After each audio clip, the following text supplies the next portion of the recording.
கட்சியும் துவங்கிய காலகட்டத்தில் குடும்ப அரசியல் தமிழ்நாட்டையே குடி தோண்டி குறைக்கிறாங்க திமுக சொல்லி எதிர்த்து அரசியல் ஆரம்பிச்சீங்க. இன்னைக்கு உடனே வந்திருக்கீங்க, எப்படி உங்களோட மதியம்? நாட்டுக்கு தேவை, அதனால் வந்திருக்கிறேன். பாரு தேசி, முதல்ல ஃப்ரண்ட்ல போறதுக்கு வழியை விடு. ஒரு பில்டப் பண்ண விட மாட்டாளுங்களே. திடீர்னு என்னங்க இப்படி திசை மாறிட்டாருன்னா, திசை மாறவே இல்லை, ஒரே டைரக்ஷன்ல போயிட்டு இருக்கேன். மாநிலங்கள் அவையின் உறுப்பினராக தேர்ந்தெடுக்கப்பட்டிருக்கும் திமுகங்கிறது ஒரு உணர்வு. கமல்ஹாசன் எனும் நான் சார் ஒரு கேன என்ன சொல்ல சொன்னா என்ன சொல்லிட்டு இருக்க? உறுப்பினராக தேர்ந்தெடுக்கப்பட்டிருக்கும் கமல்ஹாசன் எனும் நான். அம்மா, இப்போ சுமார் மூஞ்சி குமார பொழக போறோம், அந்த சத்தத்தை கேக்குறியாமா நீ? ரொம்ப ஹாப்பி அண்ணாச்சி. இப்பதான்டா குமுதா ஹாப்பி.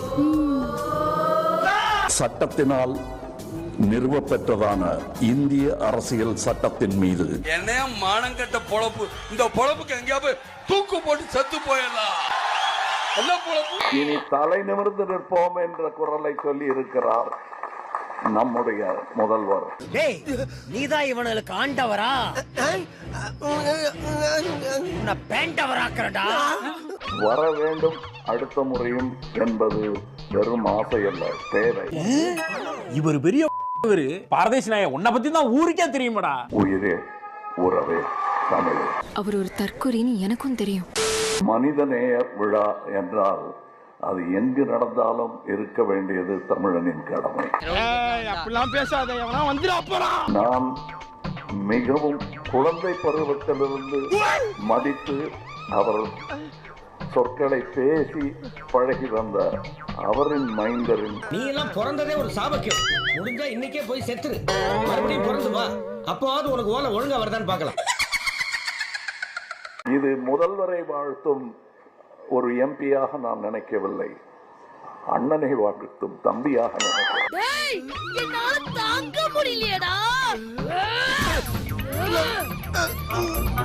வர வேண்டும் அடுத்த முறையும் என்பது வெறும் ஆசை அல்ல, தேவை. எப்படிதான் நீங்க வாங்க வாங்க, ஏன் பயப்படுறீங்க? வாங்க, நான் அடிக்கல மாட்டேன், வாங்க. அதை அப்படித்தான் நாம் பார்க்க வேண்டுமே தவிர இதற்காக பிரார்த்தனை செய்து கொண்டிருப்பதில் அர்த்தமில்லை. வேலை செய்ய வேண்டும். அது மக்கள் நீதி மையத்திற்கும் சேர்த்து சொல்லுகிறேன். என்னது ஒரு பேச்சுக்கு சொன்னா உடனே நல்ல சிறப்பா பிக்கிறாங்க. இவங்க 70 வருஷமா பண்ணிட்டு இருக்காங்க, அவங்களுக்கு தெரியும். உங்களுக்கு 9 வயசு தான் ஆச்சு. அதனால தைரியமா பின்னாடி டேபிள்ல இருந்து காப்பி அடிங்க, பாஸ் ஆயிடுவீங்க. குச்சமே இல்ல. திடீர்னு என்னங்க இப்படி திசை மாறிட்டாருன்னா, திசை மாறவே இல்லை, ஒரே டைரக்ஷன்ல போயிட்டு இருக்கேன்.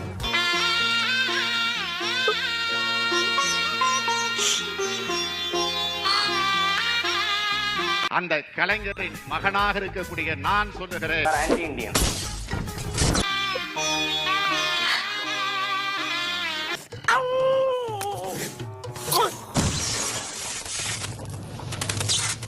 முடிவு பண்ணிட்டீங்களா? முன்னாடி உங்களை வளர்க்கணும்னு நினைச்சான், இப்ப பொழக்கணும் அப்படின்னு முடிவு பண்ணிருக்கான்.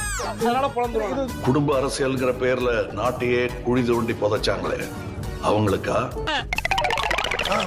இவட்ட பேச சில்லற பேசாரு, பேசாதீங்க. இல்ல நம்ம உரிமைக்காக போராடும் போது நம்மளை அடிச்சு துரத்தினாங்களே, அவங்களுக்கா? அப்படின்னு சொன்னீங்கல்ல சாரு.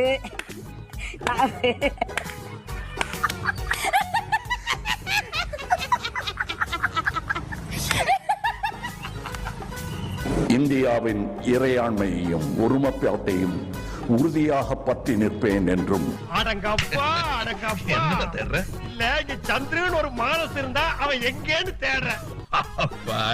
நான் இப்போது ஏற்கவிருக்கும் கடமையினை நேர்மையாக நிறைவேற்றுவேன்.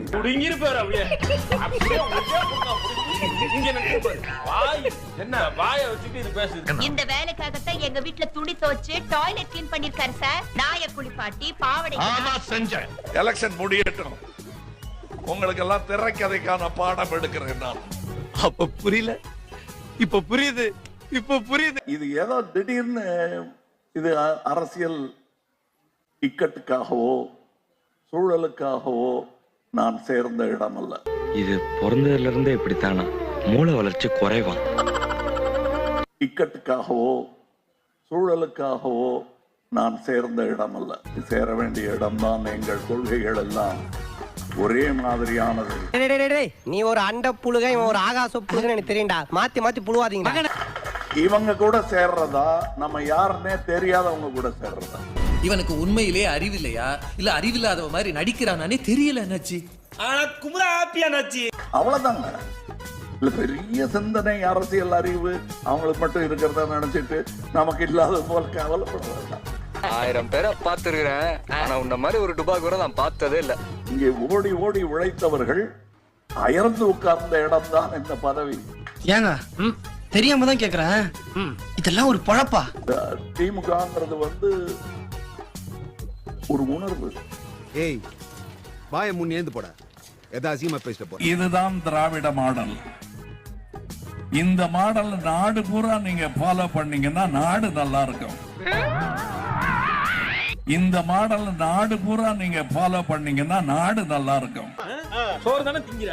சோறு திங்கிறியா இல்ல பீஸா சாப்பிடுறியா இல்ல நூடுல்ஸ் வாங்கி ஏதாவது கலந்து விட்டு சாப்பிடுறியா?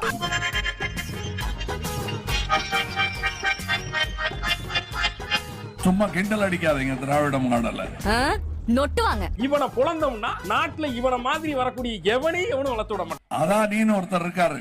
அவர் தினசரி வருமானம் என்ன தெரியுமா? 1000 கோடி. அதானிக்கு 1000 கோடி. இங்க மகளிருக்கு 1000 ரூபாய். எது பெருசு?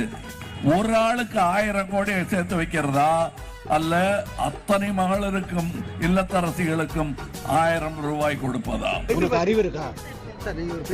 நான் கேக்குறது சொல்லு, நான் கேக்குறதுக்கு பதில் சொல்லு. இல்ல இல்ல சொல்லு. உனக்கு அறிவு இருக்கா? சரி, அறிவு தான் கேக்குறேன். அறிவு இருக்குங்கிறத எந்த அறிவுல கண்டுபிடிக்கிற?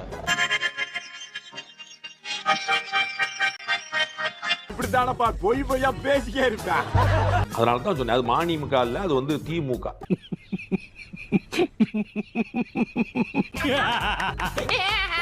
ஊழல் இல்லாத ஆட்சி மீண்டும் அமைந்திட ஒரு பெரிய கூட்டம் திருடன் கத்திக்கிட்டு திருட முன்னால ஓடிட்டு இருக்கு.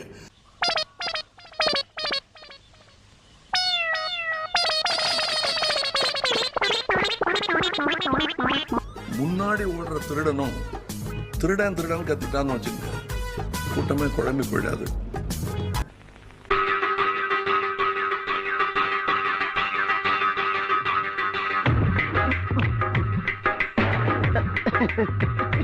போங்கடா, கடுப்பேத்தாங்கடா, போங்கடா. இதெல்லாம் பார்க்கும்போது டிவியை மட்டுமா உடைக்கணும்னு தோணும்.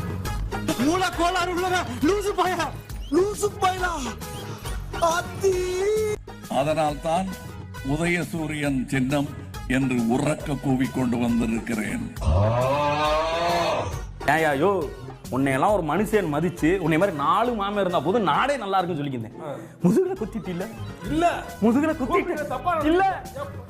இன்றைய பிடியில் அந்த சூரியன் தேவைப்படுகிறது.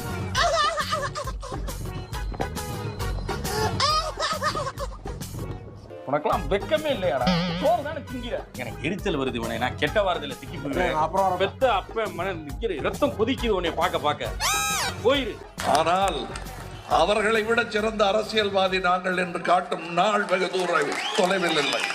வேலைக்கு ஜாக்கெட் தச்சு கொடுத்து சானிட்டரி நாப்கின் வாங்கி கொடுத்து நாயை கூட குச்சிப்படுத்த வேண்டியது இருக்குப்பா.